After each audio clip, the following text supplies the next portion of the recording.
I'm Elaine Reyes at the United Nations headquarters in New York, and this is UN Insider.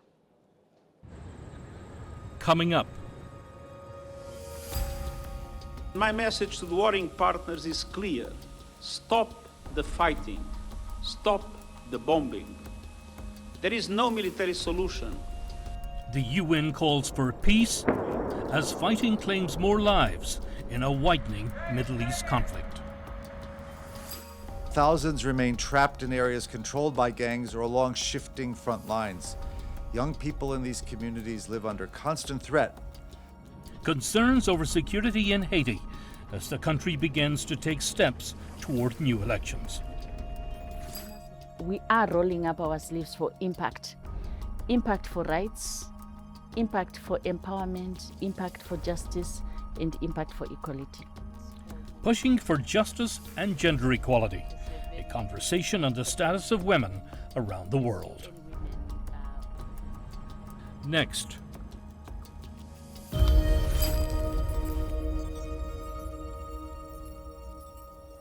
UN diplomats are closely monitoring the latest conflicts in the Middle East. This week, the Secretary General visited Lebanon and called for peace. Mitch McCann has more on the big stories here at the UN. Since late February, Afghanistan and Pakistan have been engaged in what Pakistan's defence minister labelled open war, accusing the Taliban of harbouring militant groups along the border responsible for attacks inside Pakistan, an allegation that Kabul denies. The UN Security Council met this week to discuss the situation and vote on extending the United Nations assistance mission in Afghanistan, which is tasked with assisting the people of Afghanistan on issues like gender equality, economic stability and human rights. All council members voted to continue the mission. China's ambassador voiced support for women and girls who still face major obstacles in accessing education and work. We hope that the Afghan government will act in the fundamental interests of its people, enabling Afghan women and girls to truly become beneficiaries, builders, and contributors to the country's development and revitalization, thereby creating favorable conditions for Afghanistan's further integration into the international community. A day later, the Special Representative in Afghanistan for UN Women, Susan Ferguson, briefed members of the press on the situation and noted her frustration with a new law issued by the Taliban earlier this year. Decree number 12 on criminal rules of courts formally removes equality between men and women before the law and authorises violence against women by allowing punishments, including physical violence, to be carried out by husbands in the home. It also makes it harder for women to seek protection or justice. We're deeply concerned about this decree. Ms Ferguson told the briefing that UN Women in Afghanistan urgently needs more funding and that it's facing a 50% funding gap this year. In the meantime, UN Secretary General Antonio Guterres was in Lebanon this week. Lebanon has faced Israeli strikes since the wider conflict involving the United States, Israel and Iran began, with Israel saying it's targeting Hezbollah positions inside the country. Mr Guterres pointed out that it's civilians who suffer when countries fail to find solutions to conflict, calling on all parties to come to the negotiating table. It is tragic to see all this happening in a country that has contributed so much to world civilization. The Lebanese people did not choose this war. They were dragged into it. And my message to the warring partners is clear. Stop the fighting. Stop the bombing. There is no military solution, only diplomacy, dialogue, and full implementation of the UN Charter and Security Council resolutions. The Secretary-General's comments were echoed by the Deputy Special Coordinator for Lebanon on Tuesday, who spoke of the deteriorating situation. Civilians are paying a very, very high price, and displacement is increasing incredibly quickly right now. Hundreds of thousands of people left their homes, many leaving with very little, just the clothes they were wearing. The ongoing conflict involving Iran is impacting a number of countries across the wider region, including Syria, where the Security Council heard on Wednesday that rising oil prices driven by reduced shipping through the Strait of Hormuz could deal a serious blow to the country's economy. The conflict is expected to continue to dominate discussions here at the UN. When it might end remains unclear. Mitch McCann, CGTN, at the United Nations headquarters in New York.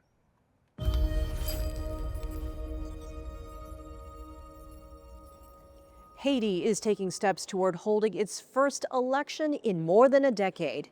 A record number of political parties have registered to participate in an upcoming election. But the country still faces security challenges and rampant gang violence. Violence has forced at least 1.4 million people to flee their homes, an unprecedented level of internal displacement in Haiti. Many families live in extremely precarious conditions, often without access to health care, clean water, toilets, food, schools, or adequate shelter. In camps and makeshift settlements, people struggle every day simply to survive. Sexual violence is rife in these sites. The UN recently marked the annual day to combat Islamophobia. The UN observed the day with a ceremony in the General Assembly Hall. Ultimately, standing up against Islamophobia is not only about defending one religious community. It is about defending our shared humanity. Because discrimination never stops with one group. Whether it appears as Islamophobia, racism, anti-Semitism, sexism, homophobia, or any other form of hatred, it follows the same logic and leads to the same end: dehumanization. That is why it concerns all of us and why we must act and take a firm stance against discrimination and Islamophobia whenever and wherever it appears. More than 100 conflicts are currently raging around the world. But even after conflicts end, there can be long-lasting dangers. In some places around the world, mines and other munitions left behind can take a deadly toll. Humanitarian mine action has proved that there is the capability to solve this problem if the funds to employ people to do the work are available. In areas contaminated with explosive ordnance, it is foundational to almost every single one of the Sustainable Development Goals to clear it. Yet time and again, it becomes the forgotten problem, a specialist issue that is easier to ignore than to understand.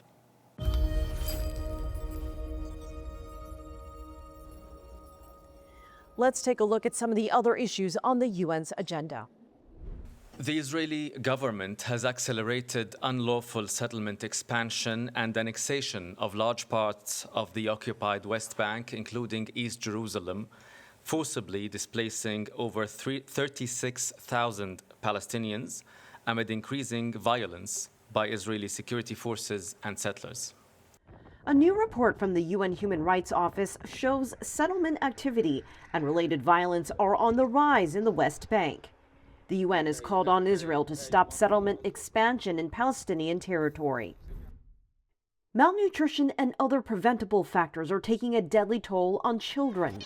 A new report shows more than 100,000 children aged 5 and under died of severe malnutrition in 2024. Many of those deaths occurred in Somalia, Sudan, and Pakistan. A total blackout in Cuba recently underscored the island's deepening energy crisis. The UN says fuel shortages caused by U.S. restrictions on fuel shipments are severely limiting access to basic services. Humanitarian aid efforts are also being impacted. Coming up. The struggle for women's rights is fundamentally a struggle for justice itself. UN Insider. Whether it's about your education, the home you live in, or the items you buy, your money has a story to tell. Because every business story is a human story. Global Business.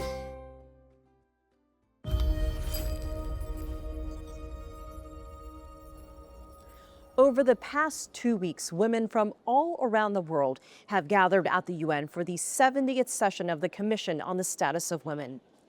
This year's theme focused on strengthening justice for all women and girls. Here we are, well into the 21st century, yet justice remains a distant dream for millions upon millions of women and girls. Discriminatory laws persist. Patriarchal norms endure. Around the globe, women hold only 64% of the legal rights enjoyed by men. The struggle for women's rights is fundamentally a struggle for justice itself. Justice in principle, what our laws say, justice in practice and action, how those laws are implemented, and justice in power, meaning who holds it. While gender equality efforts have made great strides, there is still more to be done. I sat down with Naratsai Gumbunzvanda, Assistant Secretary General and Deputy Executive Director of UN Women. Assistant Secretary General, thank you so much for joining us. Thank you so much for having me. If you can describe the atmosphere these past 2 weeks at CSW, some of your impressions and your favorite moments.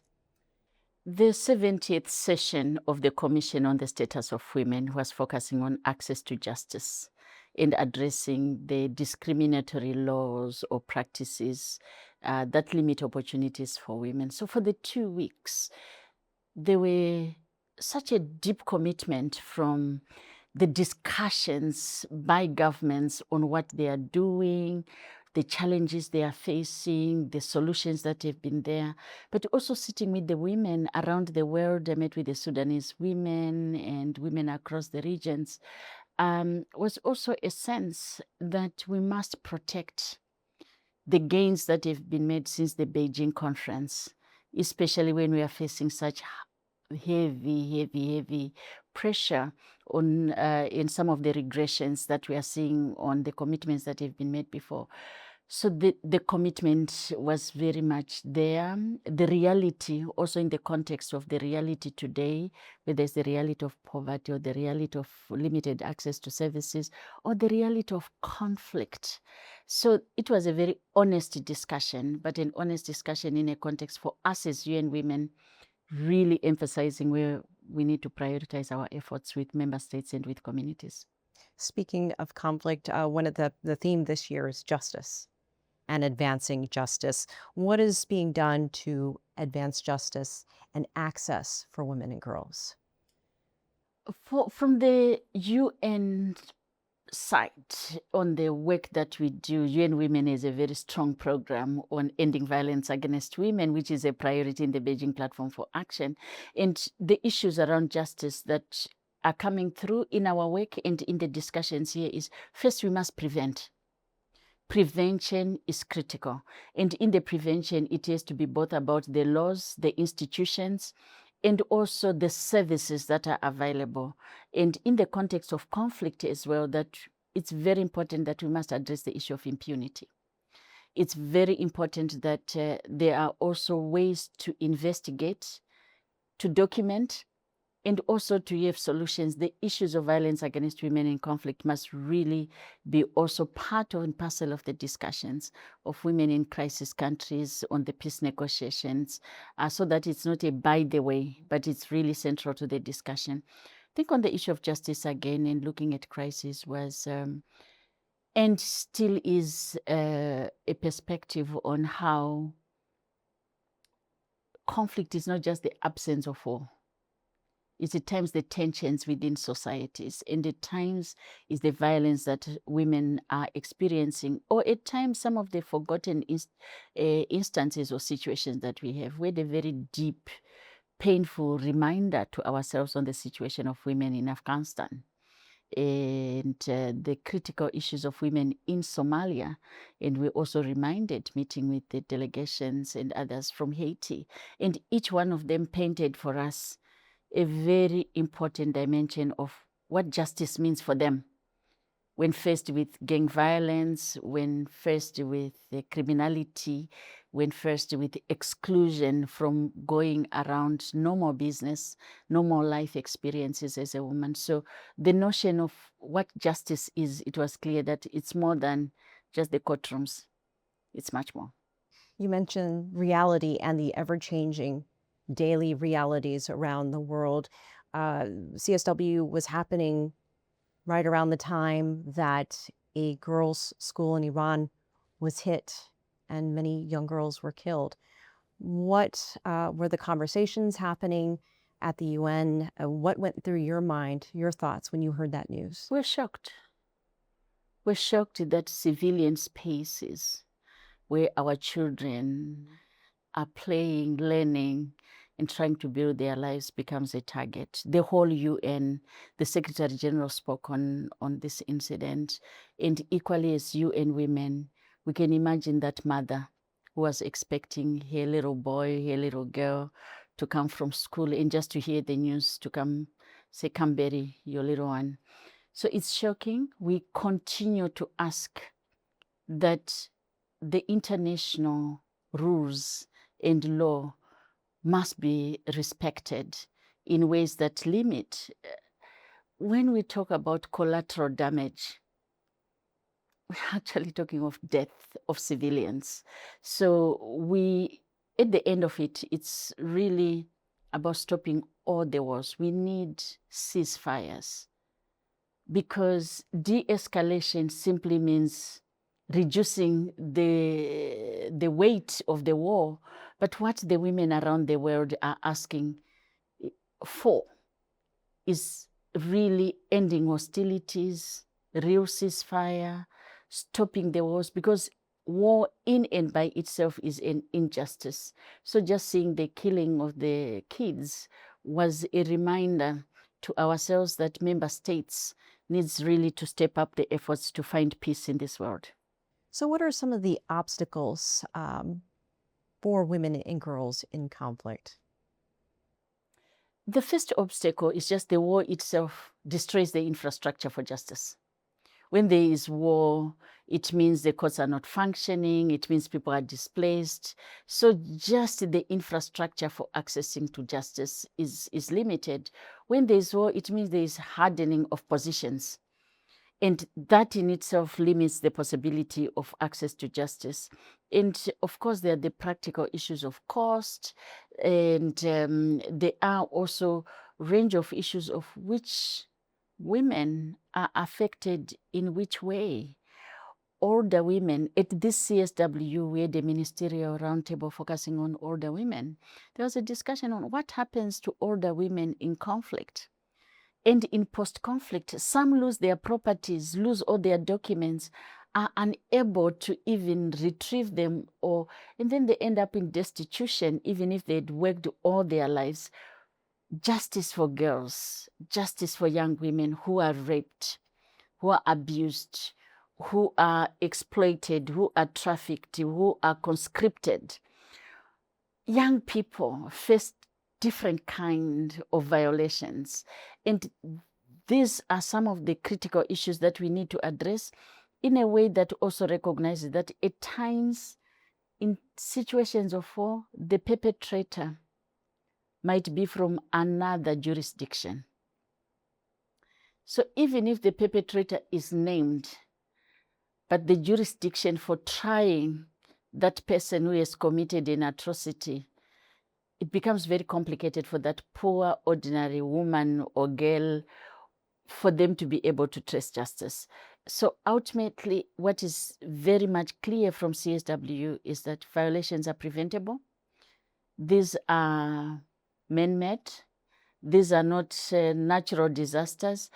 Even in context of climate justice issues, we also know we can mitigate. So it was also clear in CSW that at times you have intersectionality. The same community that has limited access to services is the same community that can face a natural disaster, and is the same community that can have a conflict. So you can have compounding experiences which then even make the situations of women much more dire. And this is why the UN Women Mandate is very, very, very critical in terms of how we look at both the normative work, the coordination, but also the impact in countries, and working together with the rest of the United Nations system. Assistant Secretary General, part of CSW is also celebrating progress and championing your wins. You mentioned that you were in Beijing during the Beijing Declaration. Can you give us some examples of some of the things that you're most proud of that have happened since the Beijing Declaration? I was in Beijing, and it was wonderful to be in Wairo with the civil society and the women's groups, and some of the things that were championed there and which we see now. Let me start with the work around violence against women. There was a very clear commitment indeed that women's rights are human rights. They are not on the margins. And therefore, post-Beijing conference in 1995, we saw immediately a very strong effort for many countries to ratify and to implement the Convention on the Elimination of All Forms of Discrimination Against Women. We saw many countries, over 100 countries, which had developed laws to prevent violence against women. And at the global level, this year we are also doing a little celebration because 30 years ago, post-Beijing, was the adoption of the resolution of the General Assembly establishing the Violence Against Women Trust Fund. This is a massive investment that has happened around the world for 30 years, providing grants, resources, technical support, advice to countries, to communities, to local authorities. But also what has been very much important just in the area of violence against women has also been the focus on human rights defenders, the recognition that women on the front line must be protected. So we see good work that is happening there.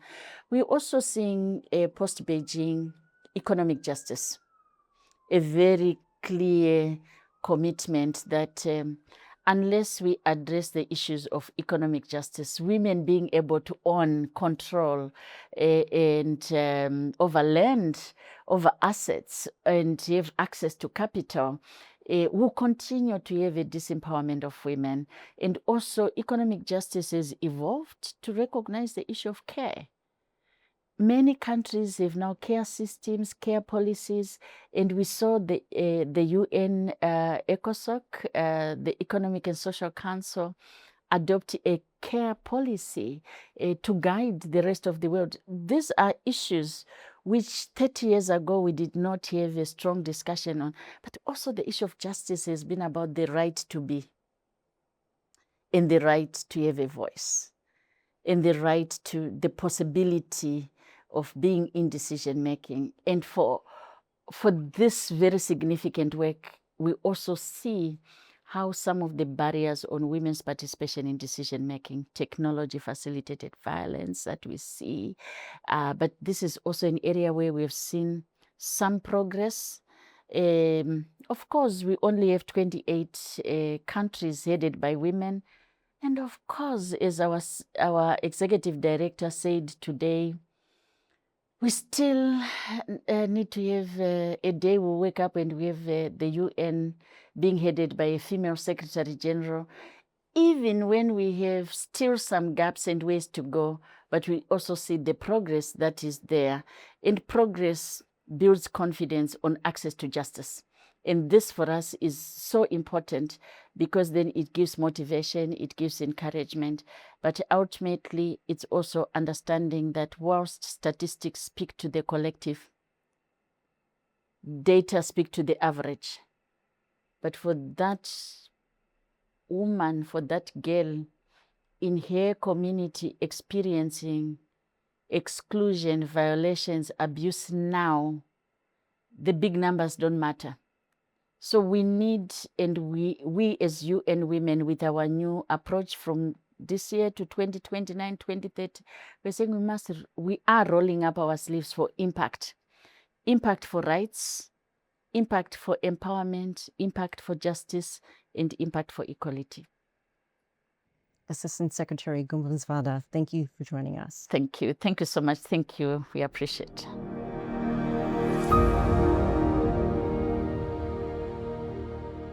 UN Insider.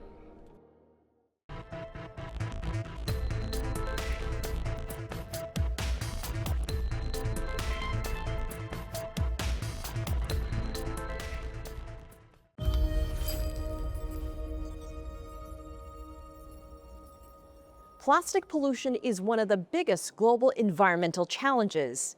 In some places, single-use plastics are piling up at alarming rates.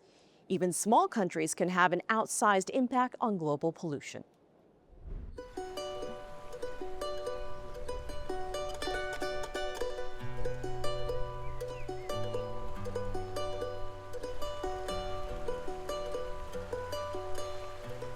Central America, an underdeveloped region and a significant contributor to plastic contamination. Here, the countries of Guatemala, Honduras and El Salvador account for less than 0.5% of the global population, but nevertheless contribute around 5% of the total annual plastic contamination dumped into the world's oceans. Christian Cabrera is from Tegucigalpa, the capital of Honduras, the top of the Choluteca River basin that ends up in the Pacific Ocean. Life in Honduras is very difficult and has been that way for decades. Poverty has made education scarce, and people are not aware of the damage that their pollution does. This river is the primary dumping site for residents of this Central American capital. Dump trucks don't service the poorer areas of the city, so instead, many residents depend on the river to carry away their trash. Plastic contamination here is critical. People throw their trash in the river without any consideration and do a lot of damage to the environment.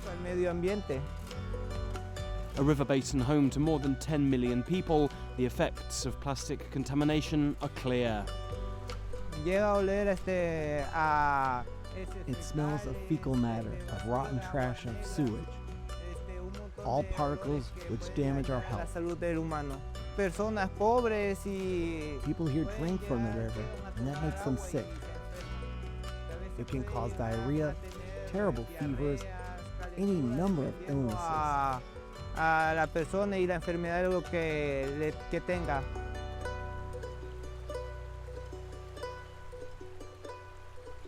After serving their momentary purpose and being dumped in the river, single-use plastics, bottles, bags, containers, begin their journey to the sea.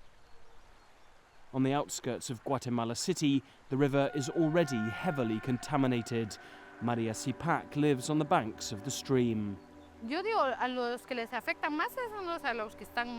worst affected are those of us who live closest to the river. It's a ridiculous amount of trash. All along the river, people dump their trash in the water. Here we say that the rich throw their waste over the poor without thinking about it. There isn't a single day that the river doesn't bring trash with it.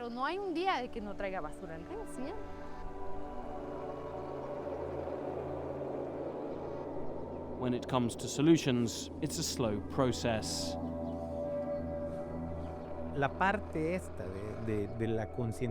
People become more conscientious as a result of education, but it takes a very long time to change a society's mindset.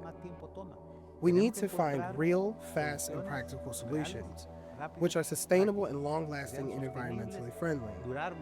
We need partners in this with technical capabilities superior to our own. With that, we can make a change.